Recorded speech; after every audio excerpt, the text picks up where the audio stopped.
Hi there, this is Jacklyn with Nickel and Dime Decor. Thank you so much for being with me today.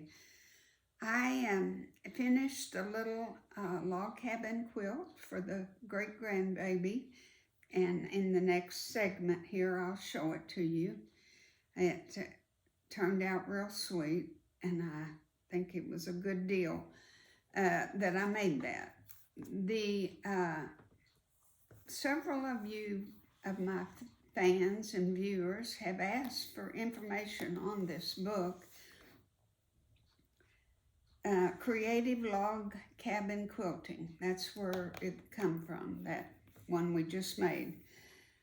And I know CT Publishing has an awful lot of these older books, and I bet you could find it there.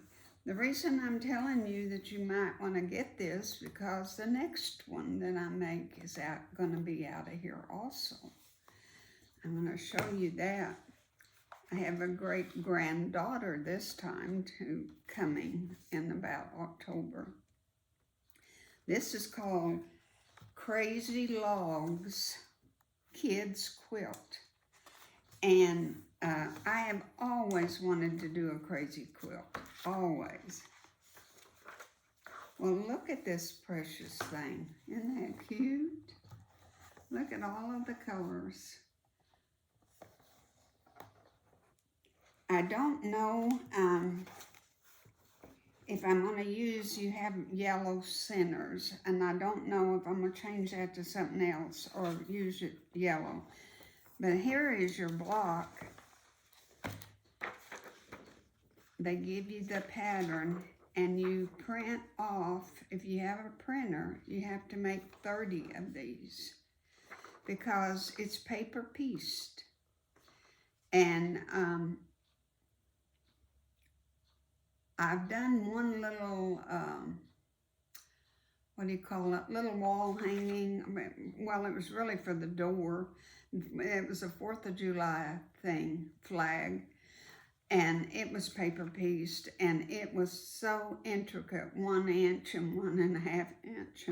This at least is a little bit bigger. And then you see this beautiful, colorful little border. Look at that. Piano keys, when they're in little strips like that. And they give you the pattern for that also, right here. And you print off, it says 20 of them, and make this. So I'm excited. I've got till October, and it's going to take me probably till then to make it, because some of you know that watched last time about my accident.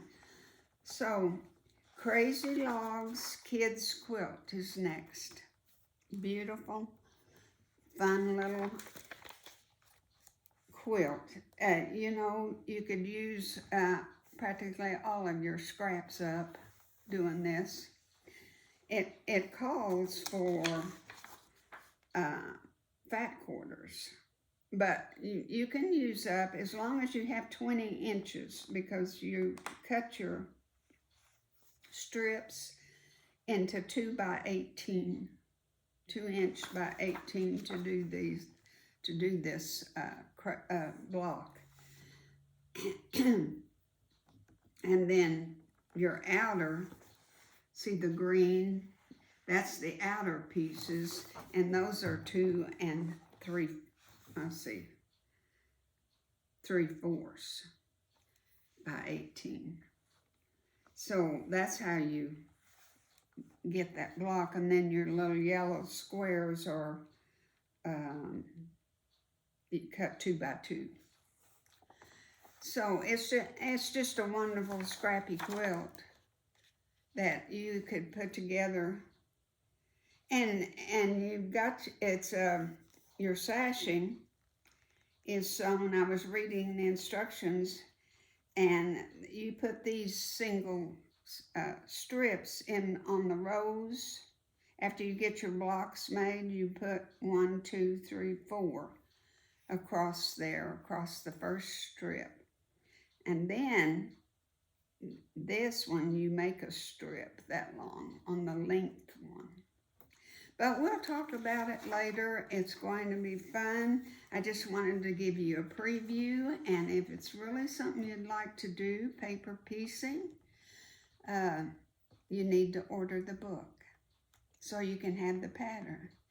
And I know paper piecing is people think it's hard, but it's not if you really just follow the directions and go slow. It's not a fast get-me-done type thing. You do have to take your time. Okay, now I'll let you see the little baby steps quilt finished. And I know I've had a couple of you tell me that you're going to make it, and I'm so happy that you are.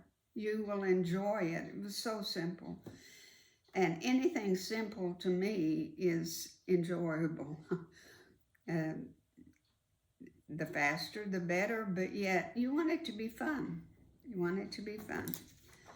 And paper piecing coming up next, okay?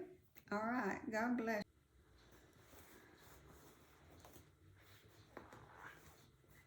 Well, guys, I'm trying to get you a faraway view of the little quilt. It's finished, everything. This is the front. And I'm going to show it to you up close. And this is the back.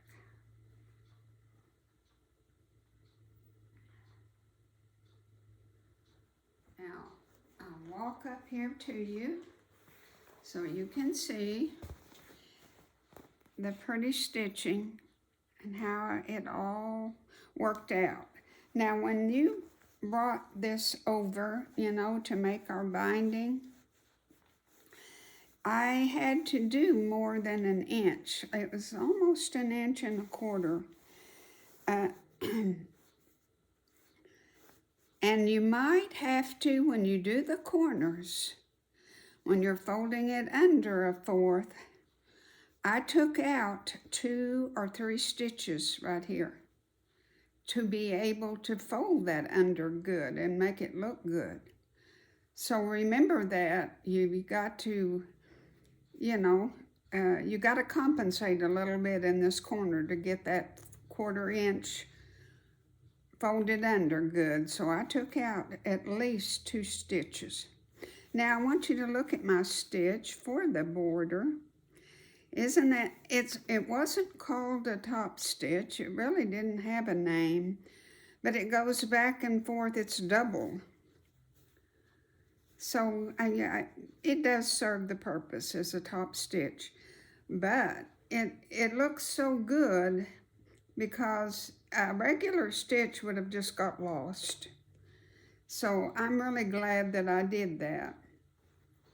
It just made, now see there, I goofed right there and didn't do it right. But it'll have to stay that way. I'm just thankful I got it done. Just extremely thankful I got it done. But I think the little novelty print is so cute. It's woodsy without being woodsy, you know what I mean? What I'm saying? All right, that's the Baby Steps was the name of the quilt, and it was a 1 block of log cabin quilt, and I've had several that wanted to order the book, and they did, The Art of Log Cabin Quilting. And I know CT Publishing, you can order it there, I'm pretty sure. All right, that's it. Thank you so much for watching. Hope you make this little precious quilt. Bye.